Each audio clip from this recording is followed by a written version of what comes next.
ভাজির recipe share করতেছি। আশা করি সবার ভালো লাগবে। আমি এখানে করলা কেটে নিয়েছি, আলু কেটে নিয়েছি, চিংড়ি মাছ পরিষ্কার করে নিয়েছি, পেঁয়াজ কাঁচামরিচ কেটে নিয়েছি। এখন আমি কড়াইতে পেঁয়াজটা দিয়ে দিলাম, তেল দিয়ে দিব, তেল দিয়ে কাঁচামরিচ দিয়ে দিলাম।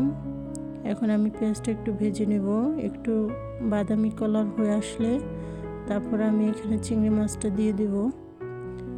একটু চিংড়ি মাছটা দিয়ে আমি সুন্দর করে একটু নাড়াচাড়া করে তারপরে আমি করলাটা দিয়ে দেব।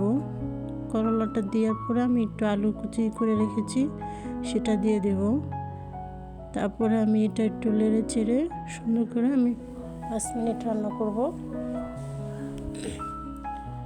5 মিনিট রান্না করার পরে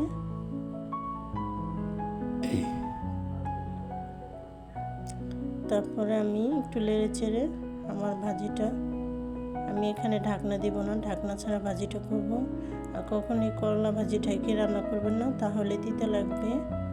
আমার ভাজিটা হয়ে গেছে, আশা করি সবার ভালো লাগবে। এভাবে ভাজি করে খেয়ে দেখবেন, খুবই মজাদার একটা ভাজি হয়েছে। শুধু ভাজিটা করব। ভালো লাগলে একটা লাইক দিয়ে দিবেন।